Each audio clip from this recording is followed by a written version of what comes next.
mapagpalang umaga.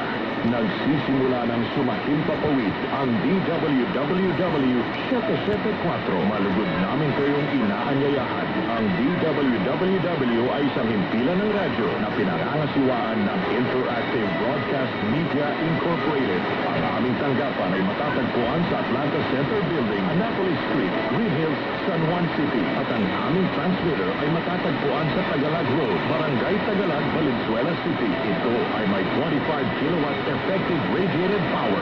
Ang DWWW Technical Division ay pinamumunuan ni Engineer Dominador Abogado Jr. na may ECE number 006941 na pawang lisensyado ng Professional Regulations Commission at ng National Telecommunications Commission at sa tulong ng mga first-class radio telephone operators Jonathan Reyes, Ryan Gusar at Norberto Bonilla.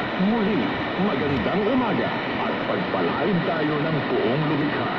Nag-uugnay sa kahapon at ngayon at sumasabay sa pagbabago ng panahon. Pinagkakatiwalaan sa balanseng pagbabalita, makabulong ang komentaryo, sariwang mga impormasyon at mga musikang bahagi ng buhay ng bawat henerasyon. DWWW 774, your ultimate news and music radio.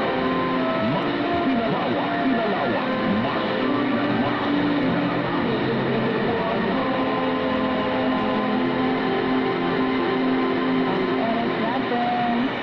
na pong alas 4 ng umaga. Nag-uugnay sa kahapon at ngayon, patuloy na sumasabay sa pagbabago ng panahon. Pinagkakatiwalaan sa balanseng pagbabalita, makabuluhang komentaryo, sariwang mga impormasyon at mga musikang bahagi ng buhay ng bawat henerasyon.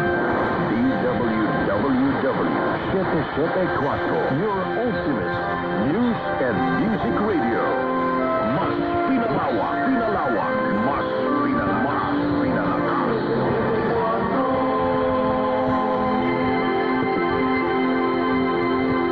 Magandang gabi sa inyong lahat. Tinatapos na ng himpilang DWWW 774 ang pagsasahimpapawid para sa araw na ito. Ang DWWW ay isang himpilan ng radyo na pinangangasiwaan ng Interactive Broadcast Media Incorporated. Ang aming tanggapan ay matatagpuan sa Atlanta Center Building, Annapolis Street, Green Hills, San Juan City. At ang aming transmitter ay matatagpuan sa Tagalog Road, Barangay Tagalog, Valenzuela City. Ito ay may 25 kilowatts effective radiated power. Ang DWWW Technical Division ay pinamumunuan ni Engineer Dominador Abogado Jr. na may ECE number 006941 na pawang lisensyado ng Professional Regulations Commission at ng National Telecommunications Commission at sa tulong ng mga first-class radio telephone operators Jonathan Reyes, Ryan Gusar at Norberto Bonilla. Ang DWWW ay pansamantalang nagwawakas ng kanyang pagsasahimpapawid upang magsimula sa ganap na alas 4 ng umaga. Mga